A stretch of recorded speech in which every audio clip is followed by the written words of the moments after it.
Ми за період війни більше 4 місяці отримували, постійно перебували на зв'язку, спілкувалися, отримали допомогу та підтримку від цих структур. Крім того, надзвичайно важлива наша інтеграція нашої структури Державної служби України з надзвичайних ситуацій в європейські безпекові інституції. І в цьому також допомагають нам ці країни. Ми хотіли б, враховуючи активність нашої роботи в період воєнного часу, хотіли б отримати більше, і ми потребуємо більше технічної підтримки. Від одягу бойового захисного до різного типу пожежних автомобілів та рятувальних. З кожним днем вони збільшуються, але незважаючи на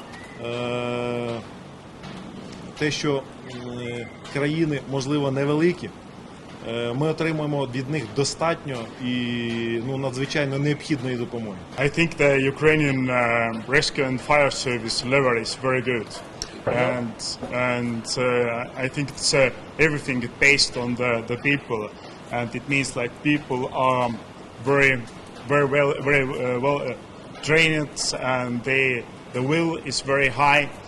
I think it's the most important, and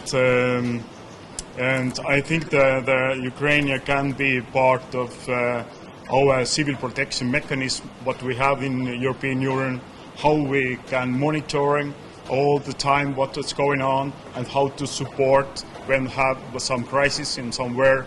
And definitely, I think Ukraine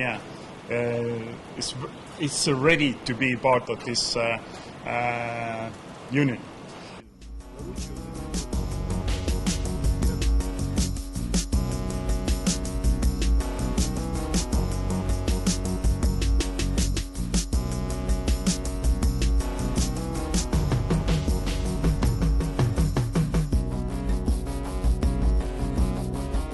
А крім того, на сьогодні ми вже можемо передавати для наших служб в Європі, тому що функціонал служб, рятувальних служб, пожежних служб, він подібний, однаковий.